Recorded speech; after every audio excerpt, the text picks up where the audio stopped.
본 말씀을 보면은 이스라엘과 베냐민 자손이 싸우는 장면이 나옵니다. 왜 같은 형제들끼리 이렇게 싸우게 됐는지 배경 설명을 드리겠습니다. 이때의 상황은 왕이 없었고요. 자기 소견에 옳은 대로 행하던 시대였습니다.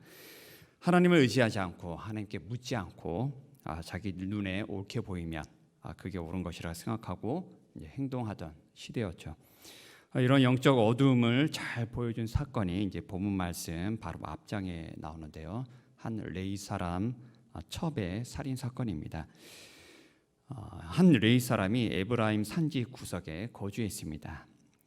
원래는 레위들은 그들의 거할 성읍들이 각 지파별로 이렇게 정해져 있었습니다. 에브라임 지파는 도피성인 세겜, 게셀, 깁사임, 베토론 이렇게 4개의 성읍에 레위인들이 거주했습니다. 그런데 사사기 19장에 나오는 레위 사람은 이 성읍들 중에 한 곳에 거주했던 것이 아니라 그냥 이름 없는 산지 구석에 거주했습니다. 이것은 그 당시 레위인들이 자기 본분에 벗어나 있었다는 것을 보여줍니다. 도피성에 있는 사람들을 돌보고 사람들에게 하나님의 말씀을 가르치고 그들을 위해 재판도 해야 하는데 이것을 벗어나서 첩이나 만들면서 조용한 산지 구석에 거주했다는 겁니다. 게다가 첩으로 삼은 그 아내마저 동네에서 행음을 하고 또 남편을 떠나 자기 친정집으로 돌아가게 됩니다. 그러자 그 레위 사람은 넉 달이 지난 다음에야 자기 체면 때문인지 그 첩을 데리러 처갓댁에 갑니다. 레위 사람은 거기서 여러 날 먹고 마시고 유숙하고 떠납니다. 그리고 베냐민 지파에 속한 기브아라는 동네에 유숙을 하게 되었고요. 그날 밤 살인 사건이 터지게 됩니다. 베냐민 성읍에 있던 불량배들이 레위 사람이 있는 집 앞에 옵니다. 그래서 행패를 부립니다. 그리고 우리가 그와 관계를 하겠다. 즉 동성연애를 하겠으니 그를 끌어내라고 집주인에게 말합니다. 하지만 집주인은 그렇게는 못하겠다고 하면서 자기 처녀딸과 레위 사람의 첩이 있다. 그들을 끌어내 주겠다 이렇게 말합니다. 그럼에도 불량배 무리가 듣지 않자 레위 사람이 직접 자기 첩을 끌어내서 그들에게 내줍니다. 그리고 그 첩은 밤새 능욕을 당하다가 새벽 미명에 놓여졌는데요. 안타깝게도 자기 남편이 있는 곳 앞에 이르러서 죽게 됩니다. 그러자 레위 사람은 첩의 시체를 가지고 자기 집으로 가서 그 시체를 12덩이로 나누어서 이스라엘 각 지파로 보냅니다. 그리고 이를 본 이스라엘 자손들이 난리가 났죠. 이런 출애굽한 뒤로 일어난 적도 없었고 본 적도 없었다. 그래서 소유가 나서 그래서 모든 이스라엘 자손이 이제 해중에 이제 미스바에 모입니다. 그래서 모든 지파의 어른들이 거기서 이제 총회를 열게 되고요. 베냐민 지파에 속한 그 불량배 무리의 망령되이를 징계하기로 이제 결의를 합니다. 그리고 사람들을 이제 베냐민 지파에 보내서 그 불량배들을 우리에게 넘기라. 우리가 그들을 이제 죽여서 이스라엘 중에 악을 제거해 버리겠다 이렇게 말합니다. 하지만 이 베냐민 지파는 말을 듣지 않습니다. 그리고 오히려 싸울 준비를 합니다. 이때 모인 베냐민 병력은 2만 6천 명입니다. 이에 반해서 이스라엘 자손들의 전사들도 모였는데요. 40만 명이나 되었습니다. 그러니까 2만 6천 명, 40만 명. 겉으로 보기에는 게임이 안 되는 그런 싸움이었죠. 그래서 이스라엘 자손들이 이제 싸우러 나갑니다. 나가기 전에 이제 베델에 올라갑니다. 그래서 하나님께 묻습니다. 우리 중에 누가 먼저 올라가서 베냐민 자손과 싸우리까? 그러자 하나님께서 유다가 먼저 가라고 말씀하십니다. 그런데 이 첫 번째 싸움에서 이스라엘 자손이 패배합니다. 무려 2만 2천 명이나 죽으면서 패배를 하죠. 그러자 이스라엘 자손이 날이 저물도록 울면서 하나님께 이렇게 묻습니다. 내가 다시 나아가서 내 형제 베냐민 자손과 싸우리이까? 그러자 하나님께서 올라가서 치라 말씀하십니다.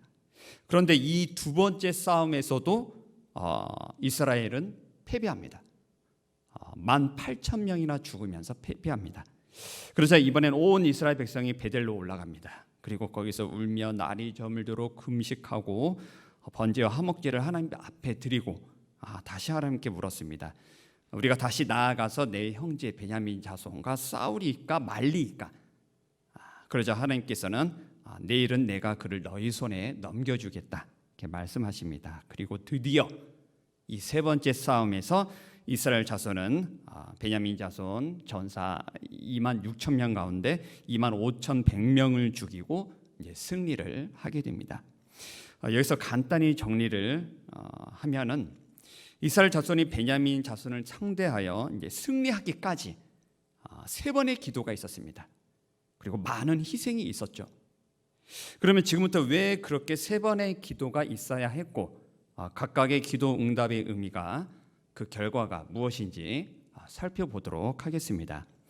이 세 번의 기도 응답을 보면 다 기도 응답을 받았습니다.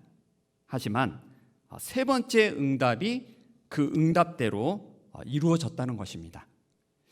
그렇다면 첫 번째 응답과 두 번째 응답, 이건 하나님의 응답이었을까요? 첫 번째 응답, 두 번째 응답은 기도 응답을 받았음에도 불구하고 이제 패배를 했습니다. 그렇다면 여기서 의문이 들 수 있습니다. 혹시 기도 응답을 잘못 받은 것이 아닐까? 첫 번째, 두 번째 기도 때 혹시 마귀가 틈을 타서 잘못된 응답으로 전쟁에서 패한 것이 아닌가? 이런 의문도 생각해 볼 수 있을 겁니다. 생각해 보십시오. 하나님이 응답하셨다면 왜 전쟁에서 패배했단 말입니까? 하지만 성경은 결국 그 응답들이 모두 하나님의 응답이었음을 분명하게 보여주고 있습니다. 먼저 첫 번째 기도 응답부터 살펴보겠습니다. 이스라엘 자손이 베델에 올라가서 하나님께 묻습니다. 우리 중에 누가 먼저 올라가서 베냐민 자손과 싸우리까? 이 질문을 보면 어떻습니까? 이 질문 자체가 교만이 가득 차 있다는 것을 알 수 있습니다. 한마디로 자기들이 이미 싸움을 정해놨습니다. 자기들이 싸움을 정해놓고 하나님께 질문을 한 것이죠. 우리가 베냐민 자손과 싸울 거니까 어떤 전략이 좋은지 하나님 보고 이제 전략을 내놓으라는 것입니다. 교만한 모습이죠. 그러니까 이런 식으로 이스라엘 자손이 하나님을 그 당시 다루었다는 것을 알 수 있습니다. 정말 하나님을 자기들의 주로 왕으로 섬기고 있었다면 어떻게 질문해야 합니까? 누가 먼저 올라가서 싸웁니까? 이게 아니라 이 전쟁을 해야 합니까? 말아야 합니까? 라는 질문부터 먼저 해야 했을 것입니다. 싸움에 대한 결정권을 하나님께 맡기고 나서 그 다음 하나님께 전략을 구하는 것이 당연한 순서인 것입니다. 이스라엘 자손이 베델에 올라가 이제 하나님께 물었을 때 싸움을 결정한 것이 아니죠. 그 전에 이미 자기들이 결정한 상황이었습니다. 이스라엘 자손이 처음 모였을 때 싸움을 결정했습니다. 그 결정을 한 곳이 어디였습니까? 미스바였습니다. 그 당시 원래 이스라엘 자손이 가나안 땅에 들어가서 회막을 세웠습니다. 그 세운 곳이 실로입니다. 실로. 그리고 이 회막에는 하나님의 언약궤가 있었습니다.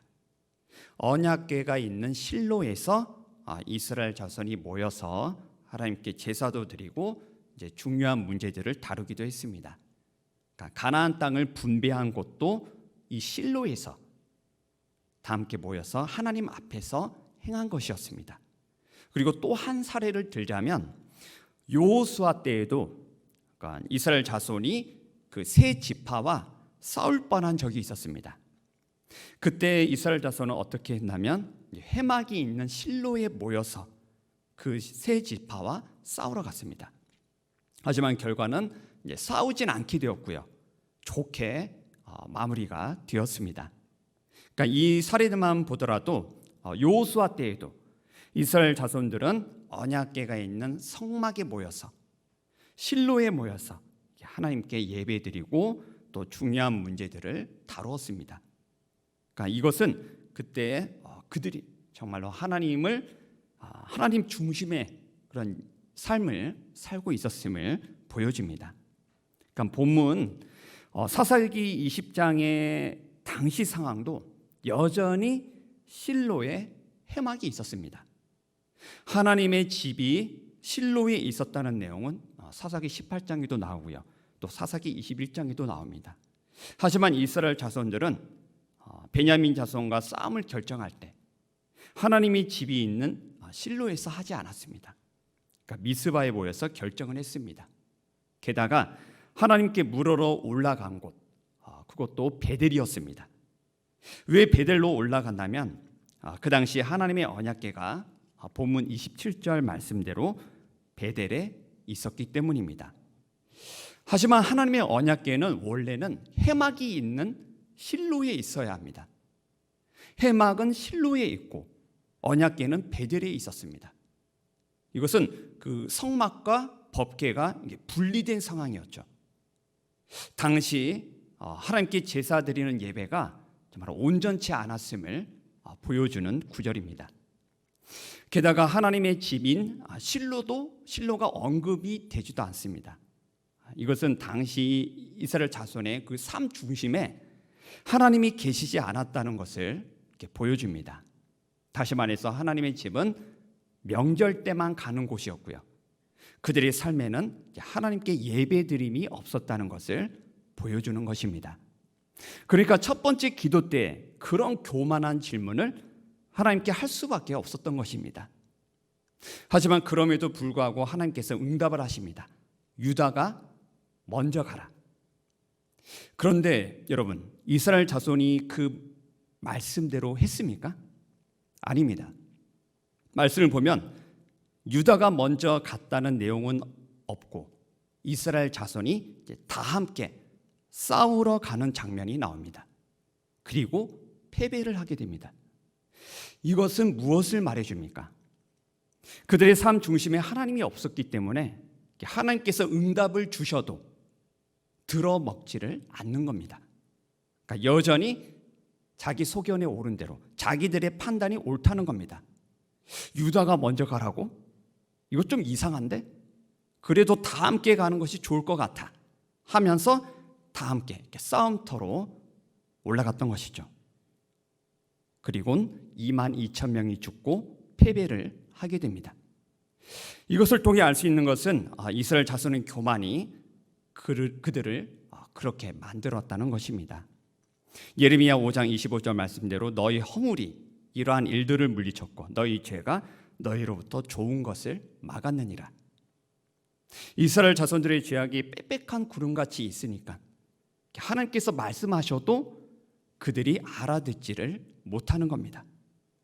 그리고 그 죄의 대가는 22,000명의 죽음이었습니다. 그러자 이스라엘 자손은 이제 다시 전열을 갖춥니다. 그리고 하나님 앞에 나아갑니다. 이때는 첫 번째 기도 때와는 조금 다른 모습이었습니다. 날이 저물도록 하나님 앞에서 울면서 물어봅니다. 내가 다시 나아가서 내 형제 베냐민 자손과 싸우리까? 여러분, 질문 어떻습니까? 울기도 하고요. 이제 기도하는 내용도 첫 번째와는 다르게 조금 더 이제 겸손해진 것 같습니다. 이렇게 묻습니다. 하나님, 이 싸움을 해도 됩니까? 그러자 하나님께서 이번에도 이제 응답을 주십니다. 올라가서 치라. 하지만 이 두 번째 싸움에서도 이스라엘 자손은 패배를 하게 됩니다. 하나님께서 응답해 주셨는데도 18,000명이나 죽게 됩니다. 그럼 이것은 무엇을 의미할까요? 하나님께서 18,000명을 죽이시려고 응답하신 것입니까? 아닙니다. 하나님은 이 응답을 통해서 이스라엘 자손들이 자기들의 죄악을 깨닫기를 원하셨습니다. 너희가 스스로 자기 죄들을 깨닫고 회개해야 한다. 내게 참 예배자의 모습으로 나와와야 한다. 그렇지 않으면 너희의 죄악이 너희를 죽을 것이고 나는 너희의 죄악으로 인해 징계를 할 수밖에 없다. 이렇게 이스라엘 자손은 뼈저린 경험을 하면서 그제서야 정신을 차리고 이제 완전히 변화된 모습으로 하나님 앞에 나아가게 됩니다. 세 번째로 하나님 앞에 나아갔을 때 이스라엘 자손의 모습을 한번 보겠습니다. 본문 26절에서 28절입니다. 26절에서 28절. 이에 온 이스라엘 자손 모든 백성이 올라가 베델에 이르러 울며 거기서 여호와 앞에 앉아서 그날이 저물도록 금식하고 번제와 화목제를 여호와 앞에 드리고 이스라엘 자손이 여호와께 물으니라. 그때에는 하나님의 언약궤가 거기 있고 아론의 손자인 엘리아살의 아들 비느하스가 그 앞에 모시고 섰더라. 여기까지요. 그러니까 하나님 앞에서 날이 저물도록 울고 금식하고 그리고 어떻습니까? 여태 드리지 않았던 예배를 드디어 드립니다. 번제와 화목제를 하나님 앞에 드렸습니다. 게다가 아론의 손자인 제사장 비느하스를 앞에 모시고 하나님 앞에 제사를 드렸습니다. 그리고 하나님께 묻는 내용도 훨씬 더 겸손해졌습니다. 바로 이전에는 베냐민 자손과 싸우리이까 이런 질문이었는데요. 이번에는 베냐민 자손과 싸우리이까 말리이까 이렇게 물으면서 안 되더라도 모든 걸 내려놓는다는 그런 마음으로 전적으로 하나님께 모든 것을 맡기고 의지하는 모습을 보여줍니다. 그러자 하나님께서 확실한 응답을 해주십니다. 올라가라. 내일은 내가 그를 내 손에 넘겨주리라. 그리고 이스라엘 백성은 베냐민 자손을 물리치고 드디어 승리를 하게 됩니다. 이 세 번의 기도 응답을 통해서 하나님께서 보여주시고 말씀하시는 바가 무엇일까요? 하나님의 집이 실로에 있었음에도 불구하고 여호수아 때처럼 나라의 큰 문제를 하나님의 집에서 의논하지 않고 다른 곳에 모여서 의논을 했습니다. 또 하나님의 언약궤가 성막이 있는 실로에 있어야 함에도 불구하고 하나님의 언약궤는 베델에 있었습니다. 이것은 하나님의 집이 얼마나 소홀히 여겨졌고 또 예배를 경홀히 여겼는지를 보여줍니다. 이스라엘 자손이 첫 번째, 두 번째 하나님께 기도하며 물었을 때는 어떻습니까? 예배도 없었고요. 제사장을 앞에 모시지도 않았습니다. 자기 소견대로 이렇게 물으며 나아갔죠. 그러니까 총체적으로 당시 이스라엘 자손에게는 예배가 없었습니다. 왜 그렇습니까? 전부 다 자기 소견에 옳은 대로 행했기 때문입니다. 그래서 그들의 중심에는 하나님도 없었고요. 참된 예배도 없었습니다. 바로 이것을 하나님께서 고치기를 원하셨습니다. 첫 번째 기도 응답은 이스라엘 자손을 시험하기 위함이었습니다. 하지만 그들은 자기 죄악에 눈이 멀어서 응답대로 따르지 않고 자기 판단대로 행동을 하게 됩니다. 그리고 자기들의 그 죄의 대가를 받게 됩니다. 두 번째 기도 응답에서는 하나님께서 이스라엘 자손들을 조율하십니다. 믿음에 바로 서도록 조율을 하시는데요. 자기들의 죄를 깨닫고 회개할 수 있도록 그리고 참된 예배자의 모습으로 하나님 앞에 나아가도록 그렇게 만드십니다. 그리고 결국 세 번째 기도 응답을 하시면서 이제 하나님의 이스라엘 자손을 이제 변화시키십니다. 그들을 겸손하게 낮추셨고요. 그리고 예배와 회개가 있는 번제와 화목제를 드리게 하셨고 또 제사장 비느하스를 앞에 모시게 함으로써 참된 예배의 모습을 회복하게 만드셨습니다. 이 아론의 손자 제사장 비느하스는 여호수아 때에도 등장한 인물입니다. 이스라엘 자손이 실로에 모여서 그 세 지파와 싸우러 갔을 때에도 등장한 인물입니다. 그때에는 제사장 비느하스를 앞에 세우고 문제를 해결하려고 했습니다. 그런데 사사기 20장에서는 이 비느하스가 언제 등장합니까? 세 번째 기도 때나 가서야 등장을 합니다. 이것은 이스라엘 자손이 세 번째 기도할 때야 비로소 예전에 여호수아 때처럼 그때의 그 예배자의 모습을 되찾았다는 것을 보여줍니다. 이렇게 이스라엘 자손이 승리하기까지 그들이 치러야 했던 죄의 대가는 혹독했습니다. 하나님의 집은 소홀히 여겨졌고 제사장은 보이지 않고 레위 자손은 흩어졌고 이런 상황에 이스라엘 자손들은 11조도 제대로 드리지 않았을 겁니다. 게다가 하나님의 언약궤는 엉뚱한 곳에 있었다는 것은 또 심각한 죄악에 해당이 되었죠. 그런데도 이스라엘 자손이 마음대로 언약궤를 건드렸던 것입니다. 이건 본 말씀을 보면 바로 알 수가 있습니다. 그들이 베델에 올라가서 첫 번째, 두 번째 기도했을 때 제사장 비느하스가 없었다는 것이 그것을 증명해 주고 있죠. 이러한 제약들로 인해서 이스라엘 자손은 그 대가를 치렀습니다. 전체 40만 명 병력의 11조에 해당하는 10분의 1, 4만 명이 죽게 되었습니다. 여기서 이런 생각도 들 수 있습니다. 혹시 하나님께서 같은 형제들끼리 싸우는 것을 원치 않으셨던 것이 아닐까 이렇게 생각할 수도 있겠지만, 그렇다면 하나님께서 처음 응답 때부터 그걸 막으셨을 것입니다. 그러니까 르호보암 때에도 북이스라엘과 남유다가 갈라지면서 이제 르호보암이 북이스라엘을 치려고 했습니다. 이때 하나님은 그 싸움을 막으셨습니다. 올라가서 너희 형제 이스라엘 자손과 싸우지 말고 돌아가라 말씀하셨습니다.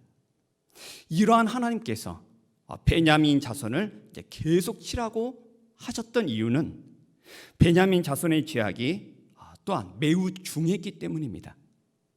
그 죄악이 단지 그들이 그 레위인의 첩을 능욕하고 죽음에 이르도록 했기 때문만이 아니었습니다. 당시 베냐민 자손에게는 동성애가 널리 퍼져 있었습니다. 베냐민 불량배들이 레위 사람과 관계하려고 했다. 이거는 그 레위 베냐민 지파의 그 죄악이 소돔과 고모라와 다를 바가 없었음을 보여주는 것이죠. 이러한 하나님의 심판이 이스라엘 자손을 통해서 이루어진 것입니다. 그래서 싸우러 나왔던 베냐민 자손 2만 6천 명 중에 단 600명만 남게 됩니다. 그렇다고 해서 하나님께서 베냐민 자손을 바로 심판한 것도 아닙니다. 그들에게 두 번의 기회를 주셨습니다. 첫 번째, 두 번째 싸움에서 이스라엘 자손이 패배한 것, 이것은 또 베냐민 자손에게는 회개할 수 있었던 두 번의 기회였던 것입니다. 정리하겠습니다. 세 번의 기도 응답을 통해 알 수 있는 것은 하나님께서는 정말 기도 응답보다 먼저 참된 예배자가 되기를 원하신다는 것입니다. 너희들이 정말 기도 응답을 제대로 받기 위해서는 너희 죄악들을 회개해야 하고 겸손해야 하고 참된 예배를 드려야 한다. 이것이 먼저다 말씀하시는 것입니다. 예배를 통한 하나님과의 관계가 없으니까 하나님의 음성도 제대로 못 알아듣고 또 하나님의 뜻도 모른 채 마귀에게 패배하고 멸망길로 치닫게 되는 것이죠. 그리고 보기에는 기도 응답이 잘못된 것 같고 또 실패인 것 같아도 또 모든 것이 합력하여 선을 이루는 것처럼 하나님께서 라디오 주파수 맞추듯이 나를 참된 예배자로 회복시키시고 하나님의 뜻을 이루는 자로 만드신다는 것입니다. 이스라엘 자손이 세 번째 베냐민 자손과 싸웠을 때 어떻게 이겼습니까? 첫 번째, 두 번째 싸움에서 졌던 그 전략을 하나님께서 역이용해서 싸움에서 이기도록 하셨습니다. 이렇게 하나님의 지혜와 능력은 사람의 실패마저 승리로 바꿀 수 있습니다. 이스라엘 자손과 베냐민 자손과의 싸움을 통해서 나온 결론을 한마디로 말하자면 심판과 회복입니다. 두 자손 모두 자기들의 죄악들로 인해 하나님께 징계를 받았지만 하나님께서는 그들 모두를 사랑하셔서 다시 온전한 예배자의 모습으로 회복시켜 주셨습니다. 이 시간 하나님께서 우리에게 요구하신 것은 무엇일까요? 이스라엘 자손이 세 번째 기도의 자리로 나아갔을 때의 그런 마음과 믿음의 자세입니다.